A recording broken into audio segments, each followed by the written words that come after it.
We're going to spend a couple weeks looking at email, or Gmail in our case, and we're going to learn the basics of it, but also some pretty advanced stuff for you.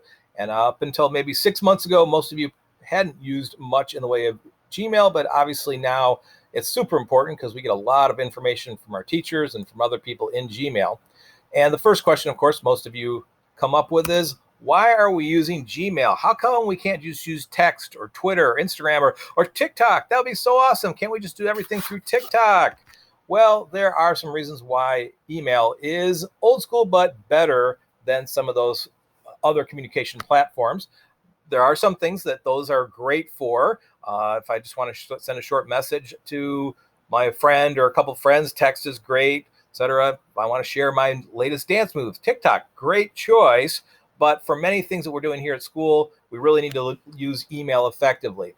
How many of you guys have been involved in a group text where it's like 7 or 8 people that are texting, right? And it just gets crazy. My family hates it when we do those because we'll say, okay, let's talk about Thanksgiving dinner plans, and everybody's on and it just goes crazy. Our phones light up and it's bing, bing, bing, and you can't find anything and you don't know who's saying what. It's really, really hard. So email is a way better way to handle certain types of information.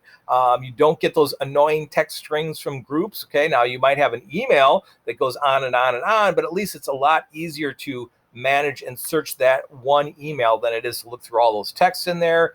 You can selectively decide not only who gets it, but also who you reply to. So even though the whole email went to like 20 people, I could reply just to the person who sent it, or I could reply to that person and maybe just 1 or 2 people in the group and kind of direct it. So it doesn't have to get like scattershot to everybody.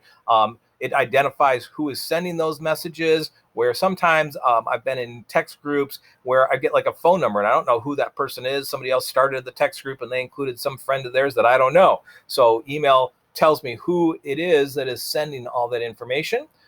Definitely you can do things that you can't do with those other platforms. Like, for instance, you can attach files and pictures and all kinds of things. We'll take a look at that.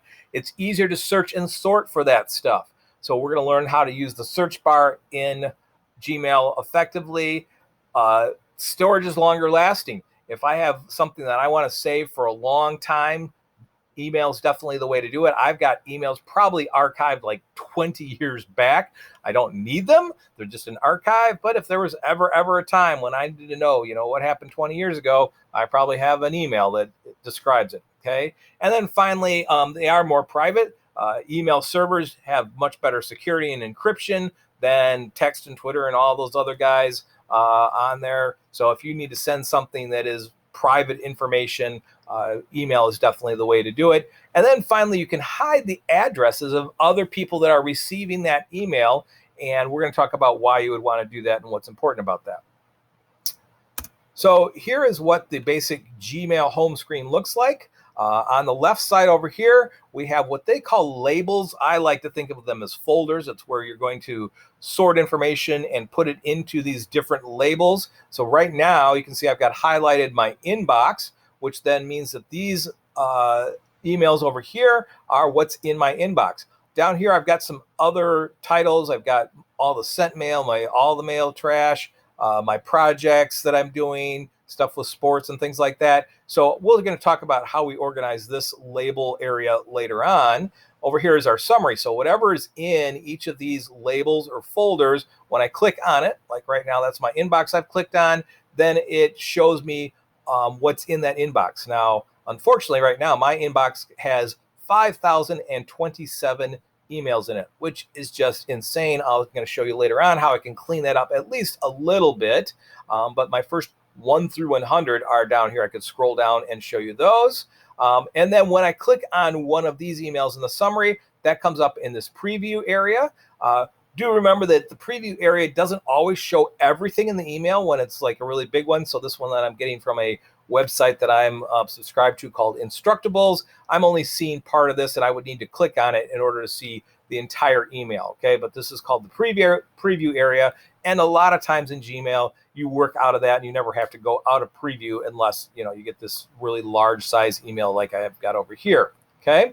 And then up here is my search box. We're going to definitely talk about that later on. So those are the basics of the Gmail home screen. And we're going to look next at how are we going to send a Gmail email to someone.